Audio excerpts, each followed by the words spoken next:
Today I'm going to teach you how to do this lovely turkey work stitch to create nice fluffy areas on your embroideries. So to start off your turkey work, all you're going to need is your needle, thread it up and just pop a knot in the end. I'm using full 6 strands of floss here just so it's nice and big and you can see what's going on, but you can use however many you want. The more strands you use though, the thicker your fluff is going to end up. So simply bring your needle up. You can see I've drawn some guides on the fabric here. I've gone for a kind of wavy fur texture, so this is just where the lines of this stitch are going to go because you work this one across in a line. So bring your thread up, bring it down nice and close to where you went up, but keep hold of that loop. Now with that loop, you're just going to work out how long you want your fur to be. So if I left it like this, my fur is going to be as long as that loop, so quite long. If I bring it down a bit more, that's going to be a little bit shorter. So I'd recommend going for big long loops as you're starting to work this stitch because you can always trim them. So again, bring your needle up quite close but slightly to the side of where you just went down, and then bring it down in your original hole that you first came up in, and then just pull your thread all the way through, and you can see that that has anchored my loop. So when I pull on my thread, not hard, because if I pull hard it will come undone, but if I pull gently you can see it's going nowhere. Okay, so then you're going to bring your needle up. I like to bring my needle up pretty much where I brought the first loop down, so underneath that stitch that we've just made.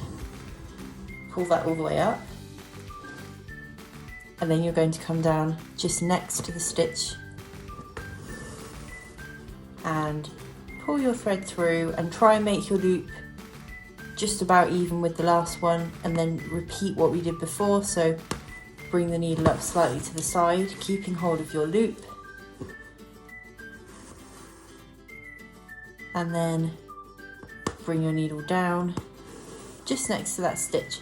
So you can see that as we continue, what we're going to end up with is a row of what looks like back stitch and a row of loops. So I'm going to speed this next part up. I'm going to fill in all of this.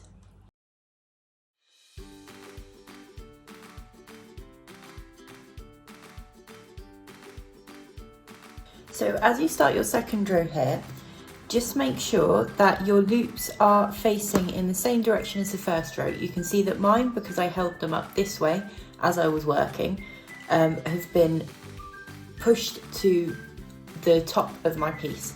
So the next row that I work, I'm just going to make sure that I hold the loop in exactly the same direction, and that's just going to make it so much easier while we're working, so that your thread doesn't catch on anything you've done before.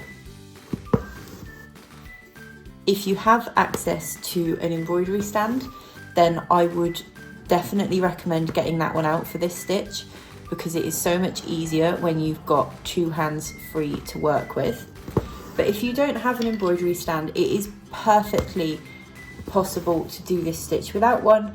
You're just going to need to make sure that perhaps you're working in a smaller hoop that's easier to grasp while you're using both hands for this stitch.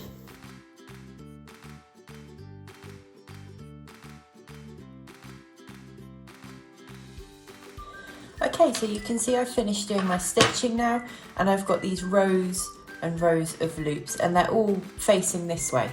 So when you start stitching, obviously you need to make sure that you're holding your loops in the direction that you want the finished fur or fluff or whatever it is you're stitching to lie.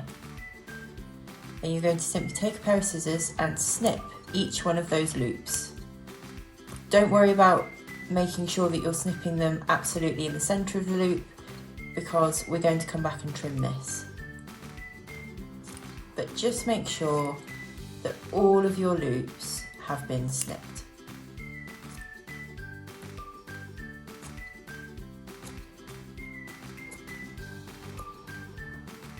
Okay, so at this point you can see that it's quite tall, it's quite a lot of fluff, and what that's going to mean is that as the piece, you know, is knocked against or whatever, it's going to move quite a lot.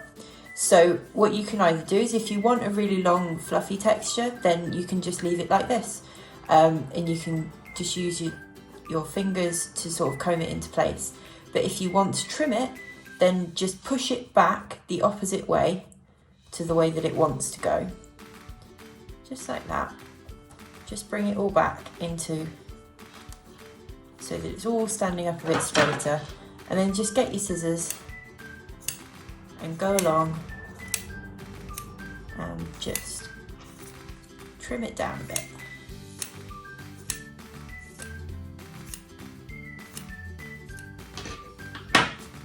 And then when we get rid of all of the excess, you can see the little strands that you've missed. Just make sure you've got just about everything.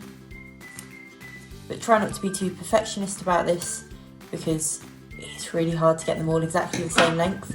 So don't worry too much. They're all going to move around anyway. And now you can see we've got a nice bit of a shorter pile, I guess you would call it if it was a rug. This stitch works really, really well for anything like the middle of a flower where you want it to be nice and fluffy, or if you're stitching an animal, it works really great for fur and anything like that. But that is the basics of turkey work.